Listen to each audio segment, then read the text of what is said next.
Peter's panel, which we are very fortunate to have 4 of really the leading experts in technology and digitalization. And Peter's going to moderate, like herding cats here, so to speak, these 4 speakers. And so I'll turn it over to Peter and we'll go from there. Thank you. Thank you so much. Can you hear me okay? Yeah. Yes. Oh, great. Thank you. Well, first of all, Michael, fantastic presentation. I think it was an eye opener, especially for maybe people outside of the United States who are dialing in that don't know to the degree to which, how the system has in the U.S. has really just not changed really that much. And so, and it's been lightning speed over in here, and even more so than Asia. So it's really interesting to compare and contrast. So thank you really for the very interesting overview, and also to Kevin, which he always obviously has incredible insights, running one of the largest software companies in the world in our space. Okay, I want to now turn to our panel, and I want to first inform you of the title: How is digitization impacting leading global factoring and receivables management firms in this post-COVID world? What are they doing to prepare for the future? I have with me 4 distinguished gentlemen. First, Mr. Gunnar Collin. He's the head of sales and marketing for Inigio. Welcome, Gunnar. I have Thomas Dunn. Thomas, thank you for joining us. Thomas is chairman of Orbian. We have Laurent Tubel. Laurent, good to see you. Laurent is the CEO of the Codex Group. And then Federico Travella, CEO and co-founder of Novicap. Hi, Federico. Thank you, gentlemen, for joining. So just a few words in advance before we kind of kick off, and that is we had a call and an email discussions as well about how we were going to lead this panel. It's only 30 minutes. I asked a lot of questions just to kind of get ideas from the group, and out of those, let's say, out of the feedback, we settled on 4 questions. So we have about, let's say, 6 to 7 minutes for each question. And so each of them will take about 1.5 minutes plus on each one. This is a really very experienced group, so I think it's going to be quite a dynamic discussion, and I'm really looking forward to it. So that being said, let me just jump to the first question, and that is, can each of you briefly describe what digitization means to you, how your organization is involved in it, and how you are preparing for its impact, specifically relating to the receivables finance industry? And Gunnar, I will start with you.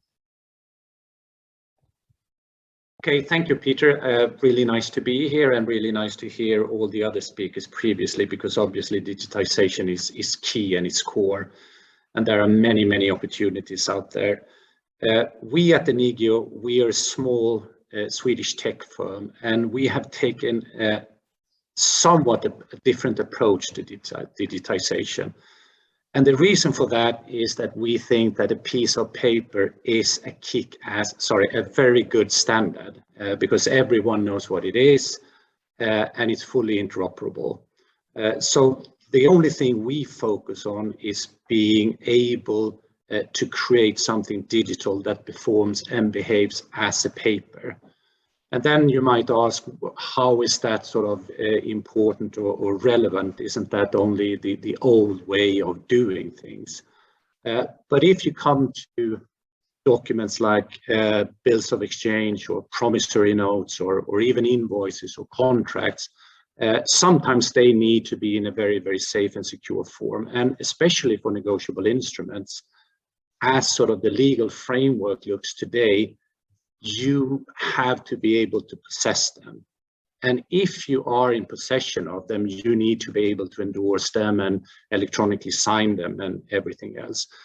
So this is what we have been focusing for the past couple of years, to create a solution that can actually do this. And if you look at across what's happening, at least from a legal standpoint, is that sometimes digitization is a hard thing because the laws and regulations aren't simply there. And therefore, there is sort of a general trend across the globe, and I think Singapore and the Emirates and the UK, they are really running with this because the UN created what is called the Model Law for Electronic Transferable Records. And that is a law that can be adopted. And the only thing that it does, it allows or it makes sure that no one can discriminate between sort of a paper and something that is digital, provided that you can do something digital that actually does what is required in the current law. So this is our contribution to the digital agenda globally, sort of. Yeah, thank you.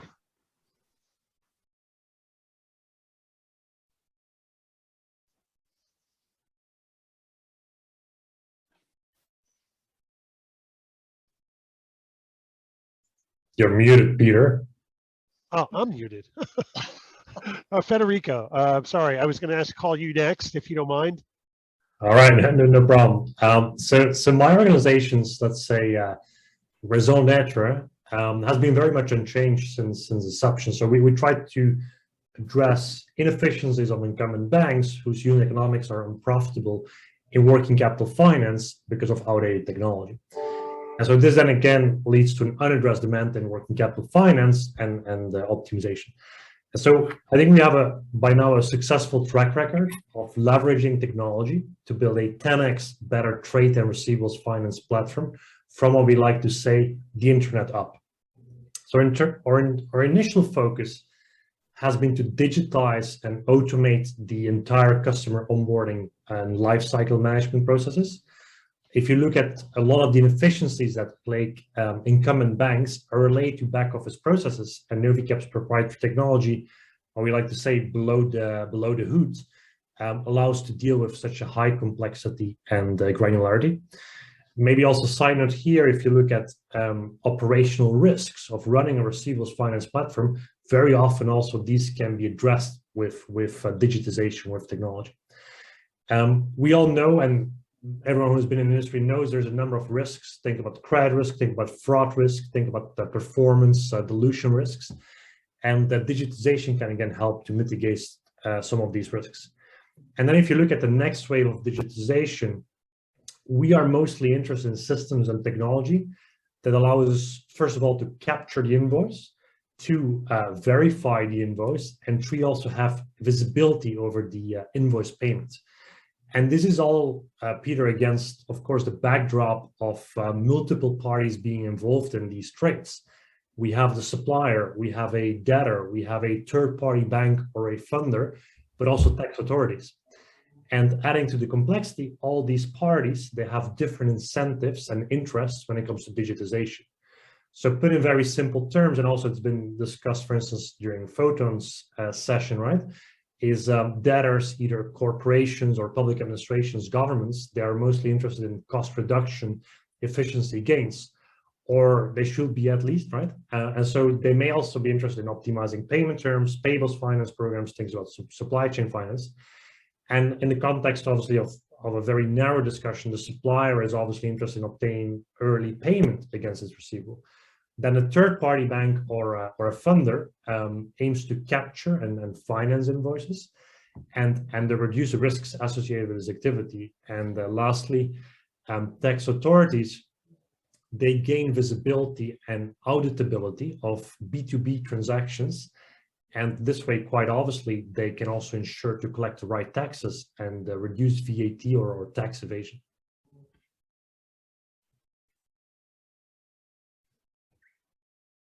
I get automatically muted, so that's why I'm talking and nothing's coming out. Thomas, maybe we can go to you if you don't mind. Appreciate it. It's great to be here, and thank you very much for the introductions before. I guess digitization has sat at the very heart of everything that Orbian does right from our inception, and I'm just going to touch on a key couple of things that really kind of link from the great presentation we just had from Michael in the session before this. So Orbian, as many of you will know, kind of stemmed from, was originally co-founded as a joint venture between a very large American bank and a very large European ERP software company. And I guess in many ways, we've seen our the course of our trajectory over the last 20 years, or a big part of our raison d'etre, to be, if you like, to bring best practice between the US and the rest of the world into the world of working capital finance and payments arrangements. And as I said, digitization sits at the heart of everything that we do. The entire journey across from inception through to supplier financing through to the full payments. But the area that I would just address in these brief introductory comments to Michael's point from the end of his presentation just now, the ability to deliver the remittance information, the settlement, the confirmation data that otherwise is lacking in so many of the ACH reports that currently sit at the heart of the kind of the US side of the equation. That is fundamental to what we do. It sits there at the heart of what we describe, what is recognized globally to be probably the most functionally rich set of reporting tools anywhere across the working capital platforms. And that is where we kind of bring digitization to the very core of what we're doing with our clients. Thank you, Thomas. Thank you. And last but not least, Laurent. Yes, good afternoon. Thank you, Peter. So the way we approach digitalization at Codex obviously is by providing a software solution for commercial finance. However, the main goals of and objectives of digitalization, as we all know, is to reduce the non-value added work by human beings to have it fully automated. To have it fully automated or extensively automated, we need data in our systems. And those data are, come from multiple sources and of different nature, invoices, POs, etc. We heard a lot of useful information today about that. The second aspect is resonates with what Kevin showed on his good slide, which is the various service providers which revolve around the factoring activities and operation to secure the process, or at least to make it faster and safer. And what we see today is our system have been doing what they are doing for a while, but we were missing the connection points or even the capability to connect to the services in a human-less manner. And even when it was done, it was really on ad hoc basis and not generalized, etc. Lack of standards. And I won't say too much about the invoicing situation today, but it's there, it exists, but it's not one invoicing, it's as many as you can count. And that also makes it a bit difficult. We see that later on. So digitalization, the ultimate goal of digitalization is to remove all those roadblocks and difficulties to have really an off-the-shelf set of services and data to pick from on an as-needed basis. Thank you, Laurent. Thank you. Hopefully you can hear me. Let's go to the second question. And the second question is, what are the most significant drivers of change in technology that you see will have the most impactful effect on the receivables finance industry? And maybe we can start this time with Federico. Sure. Maybe also tagging along what Laurent just explained about electronic invoicing. As I've explained before, what is fascinating about our industry in general is that there are multiple parties involved here, right? The supplier, the debtor, third-party bank, funder, and the tax authorities.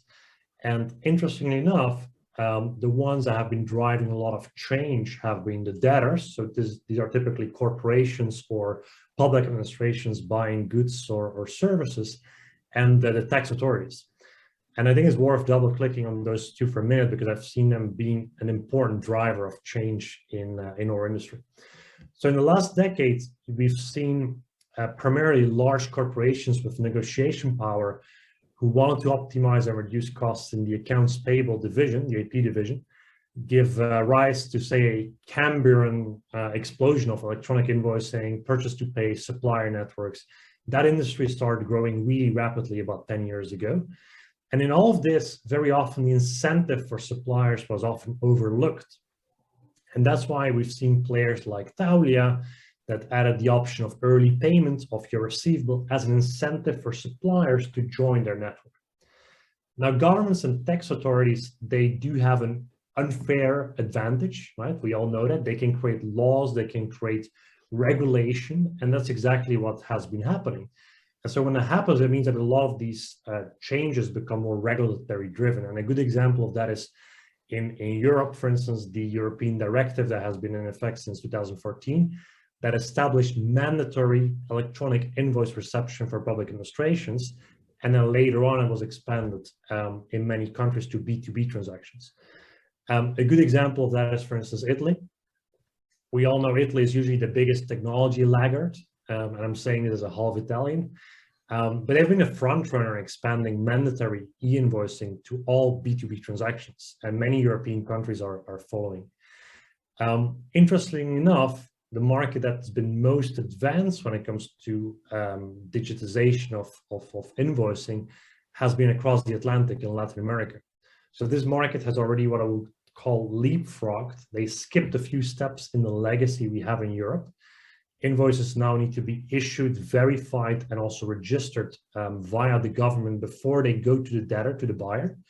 And this is the so-called clearance model. And I would also expect that this in Europe will become an important driver of digitization, but also the receivables finance systems we can build on top of that.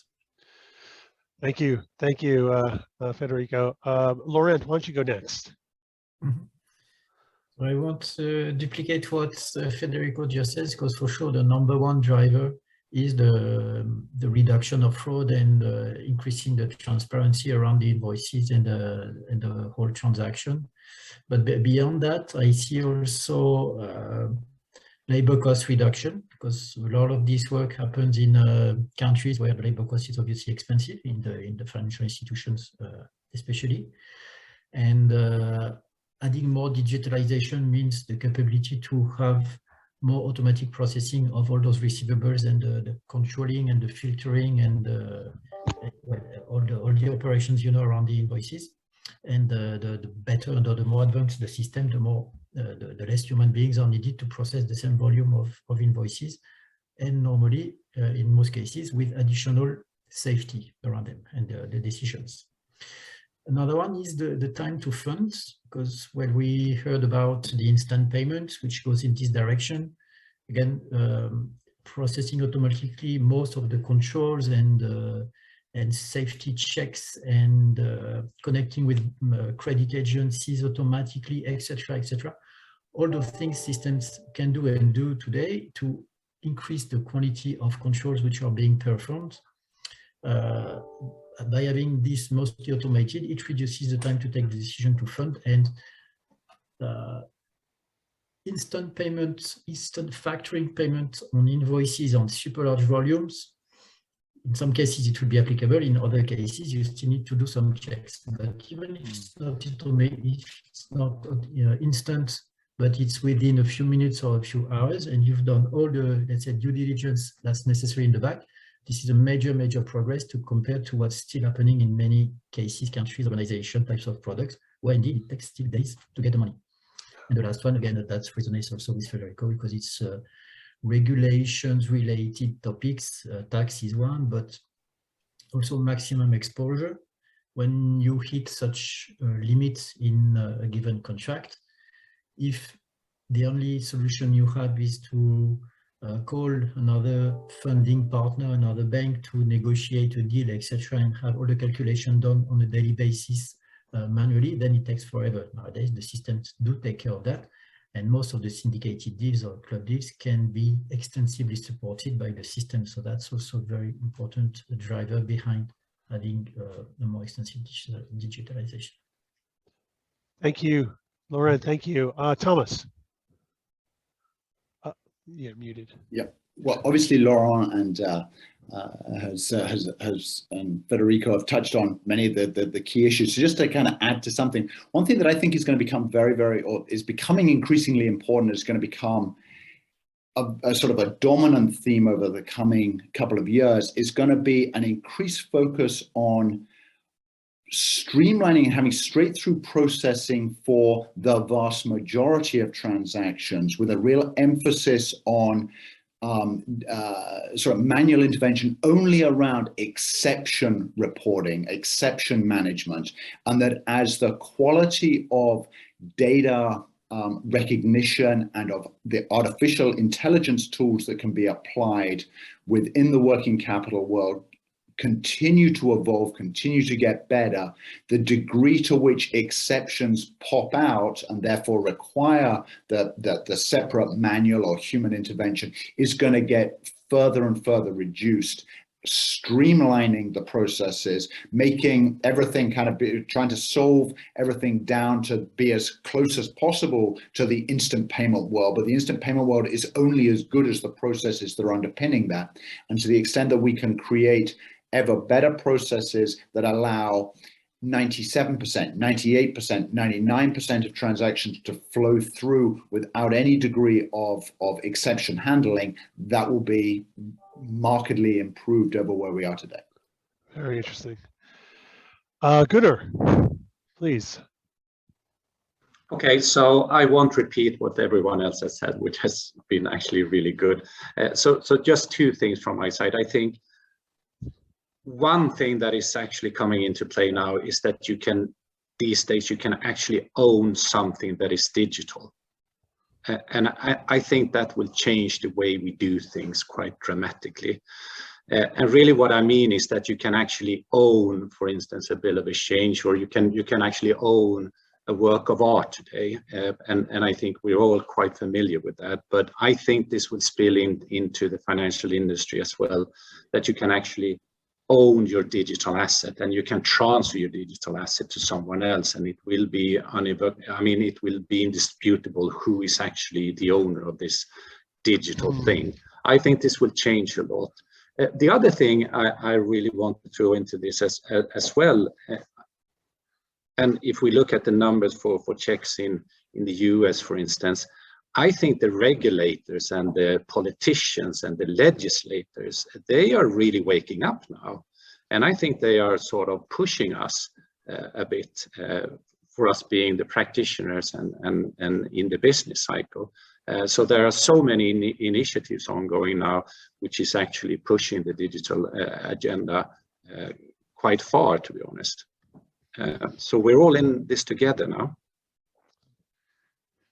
Very interesting. Yeah. And, of course, you talk about the digital assets, being traditional negotiable instruments. And of course, in our world, receivables technically are not considered negotiable instruments. However, I am hearing in other countries that they are becoming negotiable instruments themselves. So to your point, if we can get these invoices, completely digital and not just PDFs, this is going to be a new age for the industry, no question. Okay, thank you. And let's go to question number 3. What other benefits do you see digitization bringing to the factoring industry? So other benefits. And maybe, Laurent, we can start with you.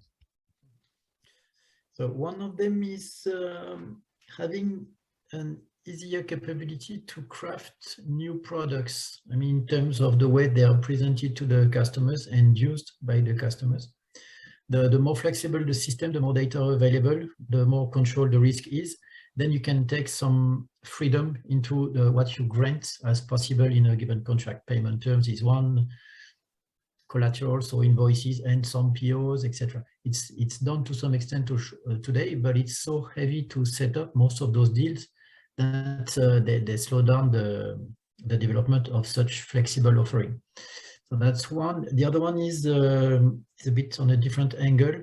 It's the faster learning curve of the internal staff, because the system is becoming better. There was a question to, I think it was to Kevin earlier, about whether the system should also become more user-friendly or something like that for internal users. And the answer is definitely yes, of course. And having one system for multiple products also helps the staff. Instead of having to learn 2, they have to learn only 1, etc., etc. So that's also an additional benefit of the digitalization for sure.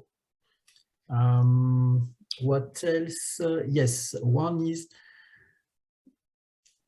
it's both a benefit and an axis of improvement. And Michael mentioned it briefly. It's to increase the way the product can be used by the final users, so the suppliers, the companies, and SMEs also, which as we know is still there's a lot of discussion about bringing factoring or receivables finance to SMEs, but in the reality, outside the fintechs globally, they are still not really in the radar, especially the smaller ones, in the radar of the traditional funders of financial institutions. While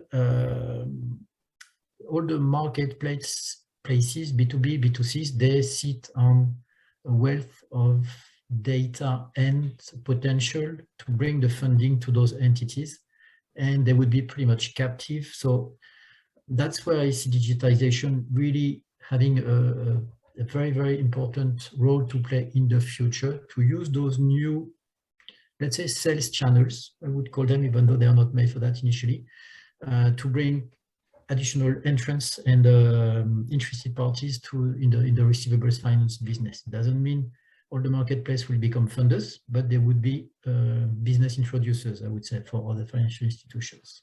Thank you, Laurent. Thank you. Sorry, we have to jump to the next person. So please, if you don't mind, Thomas, you can go now. Thank you. Yeah, let me just jump very quickly on to something that Laurent said there and kind of, build on that. And I would say that the long-term the maximized efficiency, the optimized efficiency of working capital finances as we move ever closer, as we move, if you like, away from traditional factoring arrangements and we move towards more broadly defined supply chain finance arrangements. And digitization can play a massively important role in that transition and in creating that transition so that supply chain finance is not just limited to the larger suppliers, to the largest organizations, but becomes far more broadly adopted across the entire supply chains for companies that are not just the Fortune 500, but become a far broader array of buyer organizations as well. So that would be the way I really see the role for digitization to play here. Thank you. Gunnar. Thomas, I couldn't have said it better myself. So that was a really good point. And actually the ICC is driving this really hard. So two things, apart from sort of digital inclusion, because more entities can do more because it becomes easier if you do it digitally, but also that you can add instruments and ways of enhancing whatever open account business you're doing with. As I mentioned previously, it's very easy to add a digital bill of exchange if you're going for financing, and then you will have sort of an unconditional payment undertaking, which can be used and it's a very strong undertaking, and it's better than what you get if you just do the invoicing. So yeah. Opportunities. Yeah. Thank you, Gunnar. And Federico. I'll chip in a quick, more maybe technical comment, is that I think the excitement about the receivables finance industry, about digitization, is also that the window over which one you can capture an invoice is longer and finance it. Because typically, suppose you have a 30-day payment window, but you don't record the invoice rapidly enough as a third-party funder or as a bank, you miss that window over which you can finance. And so if you have digital systems to capture invoices, you have a longer time frame over which you indeed can offer early payment. I think a personal interest and an area where I would be very excited about to see tax authorities, governments do something with, is to combine everything we've seen in electronic invoicing with electronic signature and a pledge registry. Because this will eventually allow you to have the digital assignment of an asset, receivable being a good example, to a third-party funder or a bank, and removing the risk of, for instance, double discounting. Next, I would expect that everything we've seen in electronic invoicing doesn't have to remain limited to invoices. It can also expand, or let's say go earlier towards POs, right? Purchase orders. And this again expands the financing opportunity further, which I think is a very exciting opportunity. Yeah. Okay, great. Thank you, gentlemen. And we're on the last question, and we only have a few minutes left. So I'm going to just ask each of you to just keep your remarks to 1 minute. As I mentioned in my introductory remarks, today can be compared to what we experienced 25 years ago as companies benefited from the advent of the internet. Do you see this moment in time similar? And what do you see in your crystal ball for the future? And we'll start with Thomas.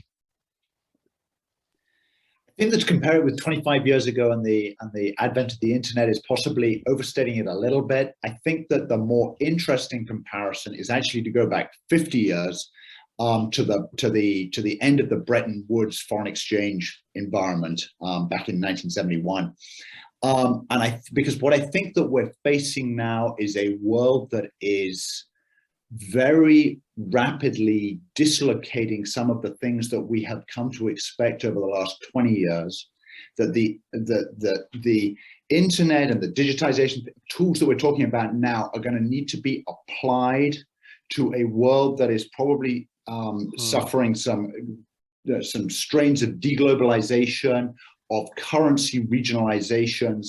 And I think it's going to be the application of some of the tools and the disciplines that we've been talking about today into a world that is possibly not quite as straightforward, not quite as trade friendly, but we're going to see some really powerful opportunities and frankly some great opportunities for us all around this forum.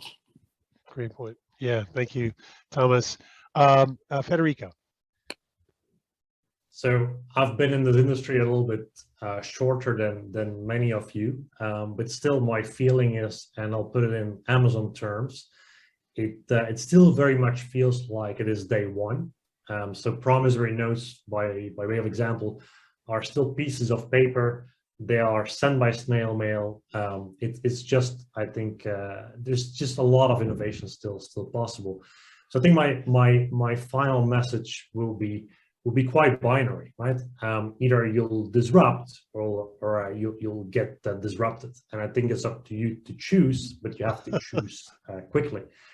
Yeah. And I'm not sure if I should say this here. There's probably a couple of banks listening in, but the inertia at banks remains incredible, right? And so, as a technology entrepreneur myself, I go to meet incumbent banks and we talk fintech. My feeling is, I often feel like, Marty McFly in the movie Back to the Future. I'm sure many people know that movie, and there's this scene where he's playing Johnny B. Good on stage, and when he stops, and I'm sure everyone remembers that scene, he looks around and everyone is just staring at him like he just disembarked from a reality spacecraft. And you remember what he tells them? You guys may not be ready for this just yet, but your kids are going to love it. And that's what I would say in conclusion. Thank you so much, Federico.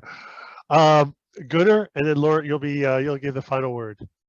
Yeah, so really good question. I think, at least from my point of view, what I thought was going to happen 25 years ago is actually happening now. Now it's all coming together. So we reached that moment in time.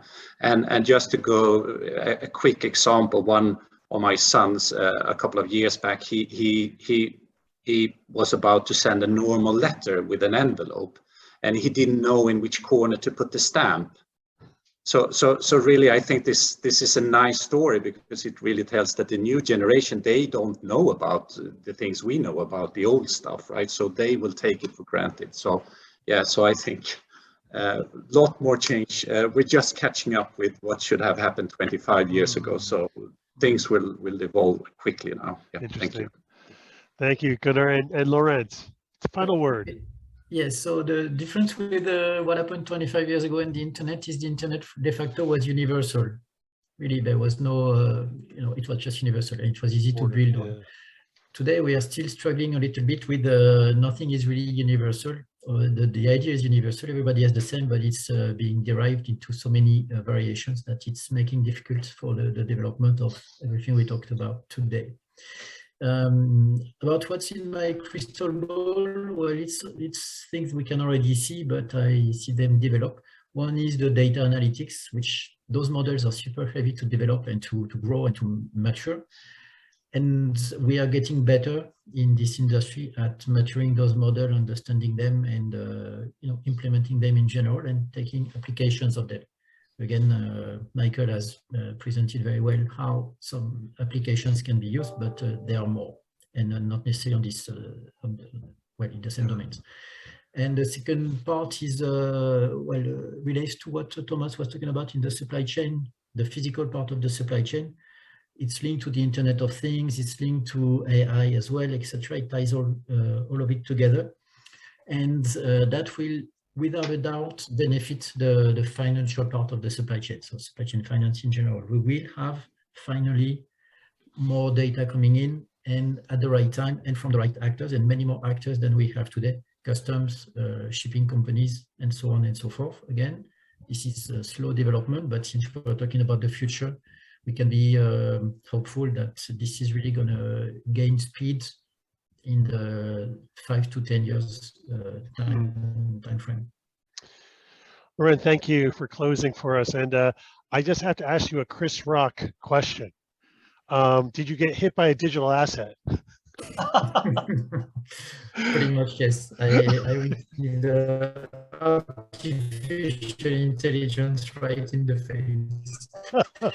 I had some, let's call it deep skin cleaning. Sorry to hear. I hope you get better soon.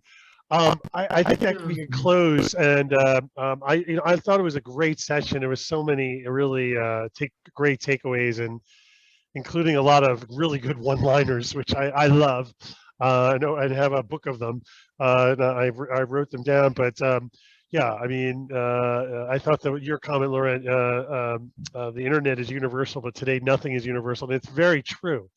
The whole concept of kind of creating one open source world is really I think the biggest challenge, and I think everybody would tend to agree. The other comment I thought was that was interesting was if you don't disrupt, you'll get disrupted. That's I think that's my favorite quote. I think Gunnar, you may have mentioned that. I'm not sure. My apologies. I didn't write the author. But anyway, thank you so much, guys. And I think right now we have about 10 minutes left for questions. So I think maybe I can turn it back to Mark, and then he can kind of